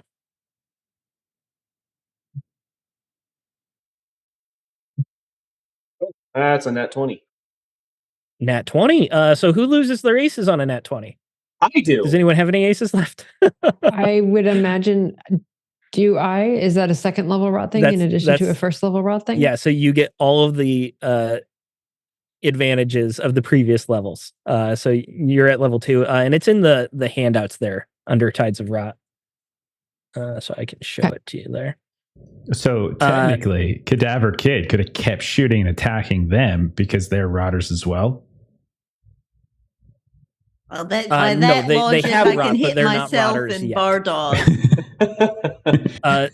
So like you have the stages of rot, but it's not until you die that you become a rotter. You have to die with the rot to become a rotter.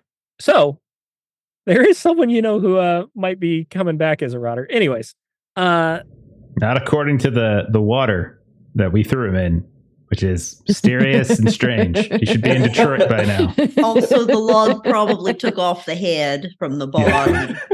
The log. It's the saved by the log. Saved by the log. All right, so Bardog, this scalpel lashes out, but again, you grab the wrist and just use their momentum against them. The doctor just kind of like swings around you. Doesn't really lose his footing, but definitely you take the momentum out of his attack and redirect it. So you're able to get past, and you can undo one of the straps on this person as well with that same action. Okay. And that'll bring us to Melissa. What is your character's name, by the way? My character's name is Kildred Big Mescaro. All right, Big. So it is your turn. You have a free arm. You can use your action to grab for a weapon. You can try to free yourself entirely. What would you like to do? And Big has really just been kind of thrashing around, kind of throwing her weight around, and kind of arm comes across, and she does not think that this is going to be someone who is assisting. And so initially you just sort of get almost like kind of a bite in your direction. She's a rodder. She realizes that you're not moving in that kind of signature way. Much appreciated. Much appreciated. Thank you, sir. Thank you, sir. I'm gonna go about getting myself out of this the whole rest of the way, and she's gonna spend her turn getting herself fully extricated from this. Okay, and that's everyone, right? Did everyone go? Yeah. Okay, so we're at the top of the round. So everyone roll initiative. This is the only thing my character is good at, by the way, is rolling initiative. That's an 8. You're rolling the D6 here. I'm sorry? I know. And it's D6 plus slick, and my slick is a 3, and I rolled a 5. It's not plus slick. I thought that was what initiative was D6 plus slick. Also was so excited. When individual initiative is needed, you roll D6 plus slick. Oh, well, damn, I got a 5. You were half right. Also but entirely wrong. All right. So Kildred or Artham, which one of you wants to go first? Go ahead, newbie. So she spent the rest of her last turn rolling herself out. She is going to, if it's okay to say that her bag was sort of in reach where her hunting rifle is, she is going to run over, of course, put the hat on top of the snow goggles on top of her head, because I need that hat in case I need to take it off and save my life. Exactly. Grab the gun and shoot. We have the Arnold Schwarzenegger montage of gearing up in the fight. The action economy that she just got away with. But yeah, most of that was just flavor because the snow goggles don't actually do anything. But I grab my hunting rifle and I shoot something with it. All right. Dr. Wittershins is the only thing here you could shoot other than your fellow companions who just saved you. So what are you shooting? The doctor, because the doctor had her strapped down to this thing and was experimenting on her. So roll your damage. It's not a tough shot. Okay, so hunting rifle is a D8. I have all of the dice out, but not a D8 from character creation. Let me grab my D8. That's 3. 3. All right. It's a solid hit, but this doctor, it's hard to tell how injured he is because his outfit is entirely covered in dried blood, and his skin, well, he doesn't have any. So when you like shoot him, you can tell that you're doing damage. It blows a hole in his surgical uniform, but it doesn't really seem to slow him down much either. You need to die. You just need to. And she's just shooting at him fairly indiscriminately. All right. And Artham, you're up. All right. He is going to pull out spit and whistle, and he's going to try to shoot his kneecaps off. Doctor's kneecaps off. It's like bam, bam, as best he can. All right. So you're specifically trying to keep him alive? Is that why you're doing this, or are you just doing it for flavor? You said he's not a rotter, which means we have the potential to question him. So yeah, that's what I'm doing. So immobilize. So let's say that it's a tough shot, and on a failure you'll do damage, but on a success, you get to actually have the called shot. Gotcha. All right. So this is slick, right? Yes. All right. 12 on the dot. 12. I have a 0 slick. So roll your damage then. Okay. And I have the +1 with these. Actually, so it would have been a 13. Oh, that's a lolly. I got a lolly, guys. Yay! That explodes, don't it? Yeah, so it's a total of 9 damage. 9. All right. You blast one of his knees out, and you see him like fall and stumble over, but he does manage to pull himself up onto his good leg. He's still moving, but he's moving a lot slower now. All right. It is his turn.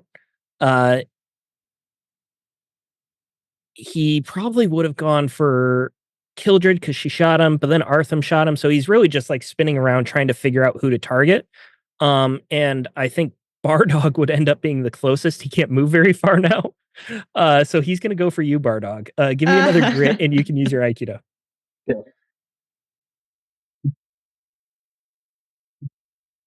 Wow, I rolled the same number. I rolled it's grit, right? So I got a 4. Grit, a 4. Okay. Yeah. So he's just got a small scalpel. It's not going to do a ton of damage, but it does 4 on a d4, and on a 4, the scalpel slices and cuts a clean sleeve of skin from you, inflicting the condition degloved. Your nerves are laid bare. Every shot is a tough shot until you are bandaged and healed up to full HP.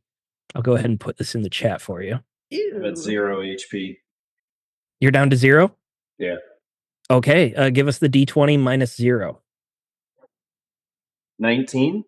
Did you want to lose your hat for that damage? No, I already rolled it and I got a 19. Okay. So 19, you're hanging in there. You remain at your current HP. You're not at negative, so you can move just fine. All right. And Bardog, why don't we say you're up next because you're in the action right now? It's the bottom of the initiative. Well, don't have anything to.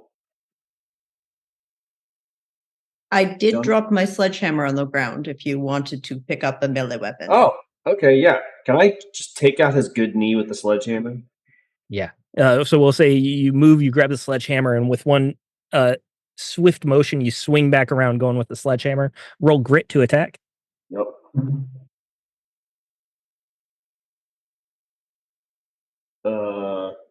I got a 10. 10. You needed a 12 to hit. So you swing, and we'll say that you do actually hit him, but it's just a glancing blow, and it kind of seems to slide off. He's wearing the gown, and he's got like white pants on, but you feel like a slickness underneath, and the sledgehammer just doesn't make that much solid contact. But you swing this thing is so heavy in my. Where'd he cut me again? On my chest? Oh, Will, Your you call. gotta be kind to Betsy. My nipple's on fire. I don't even see it. He lost a nipple. Cadaver kid, you're up. Oh, my turn? Yeah, Ron Weasley. I will find you and I will come for you.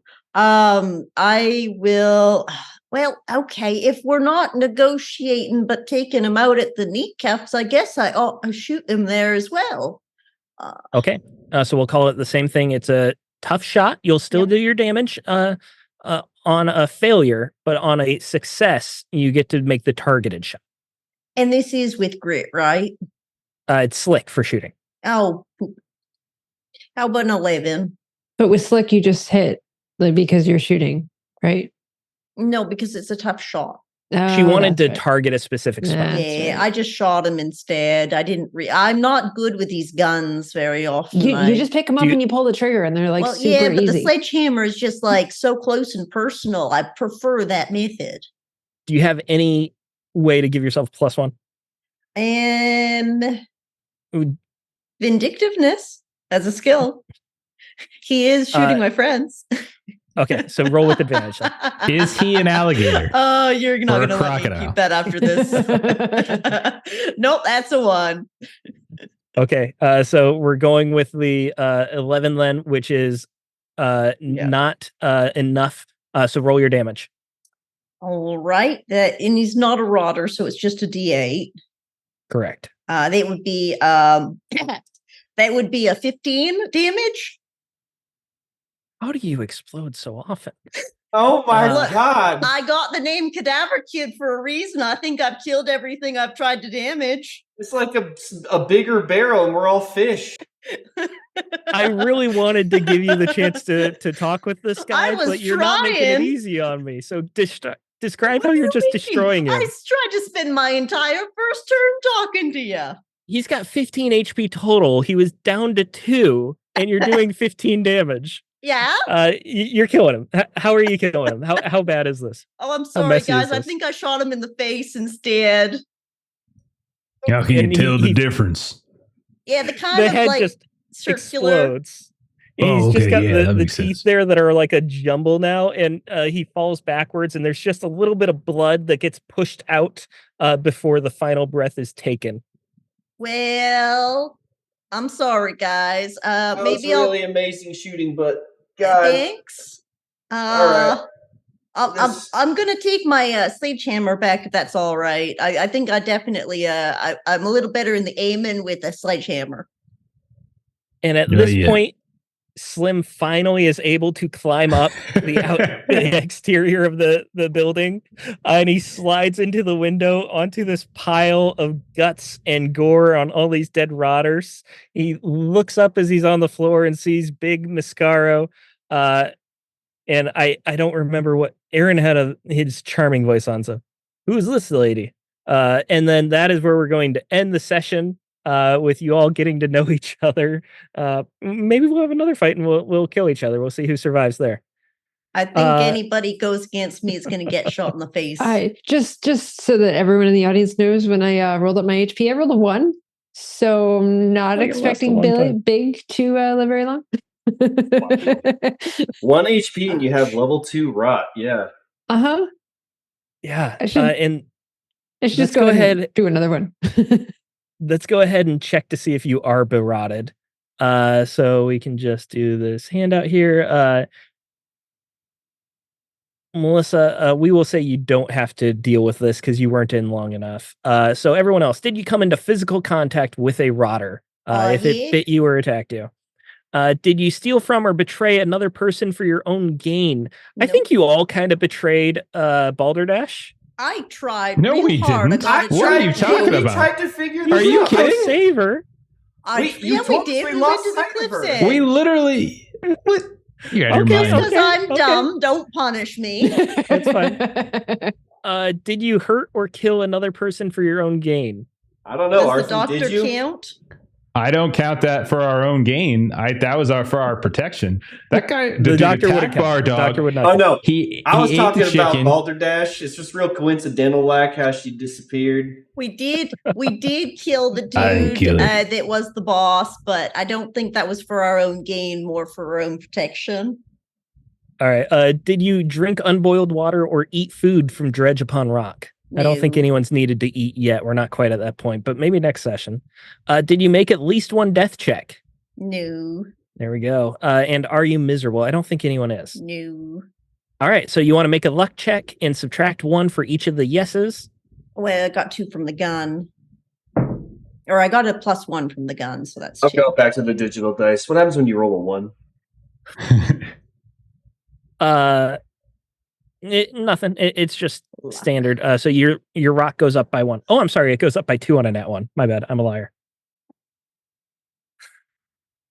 Well, that would be a 2.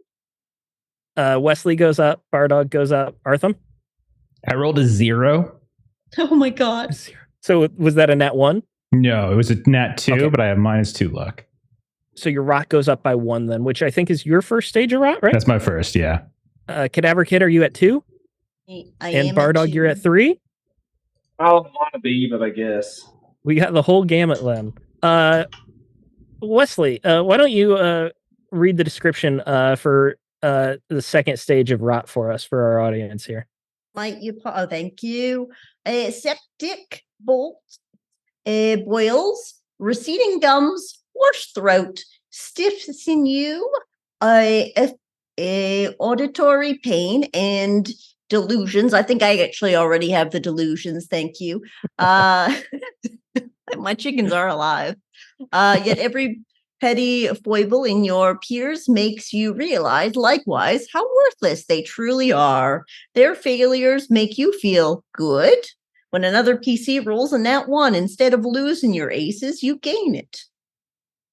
All right. And Bardog, what does stage 3 look like?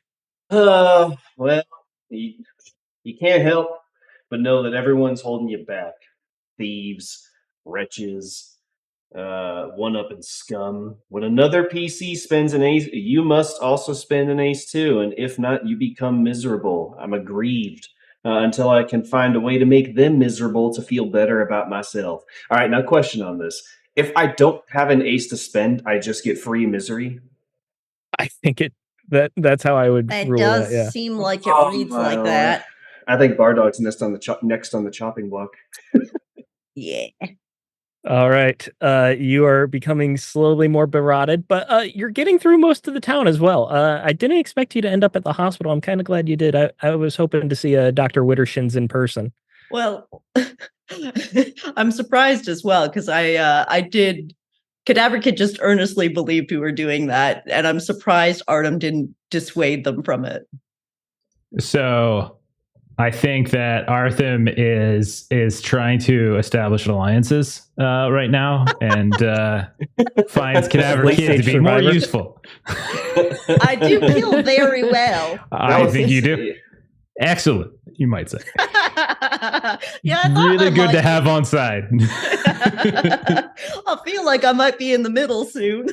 We get Jeff Probst to guest star next session, you think? Excuse me. I'll send him a DM. Traitors, not Survivors. Survivors is so 20 years ago. Like traitors. I'm sorry, traitors. Get Alan Cummings. What's his name? Alan Cummings. There we go. Then Kipser can ask him all about playing, I did see a few castles. I don't think I saw your castle, unfortunately, while I was in Scotland.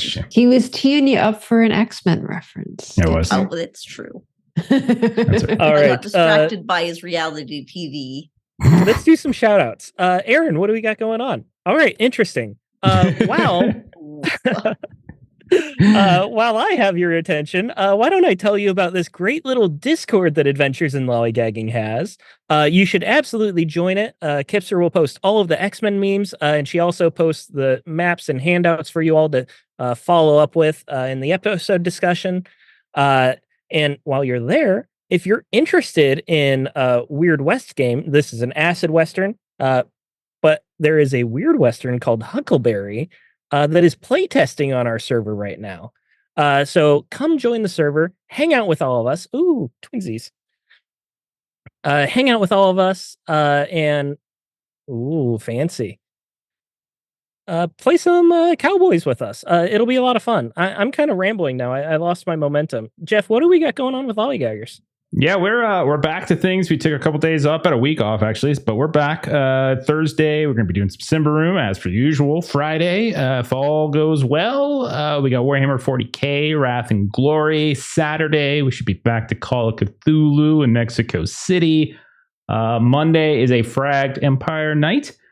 And then Tuesday, we'll be back here. You can also check out the YouTube page for Adventures in Lollygagging. You can find all our other games, including other games we have going on right now, like Delta Green and Alien, and all of our past games that we've been playing the last several years.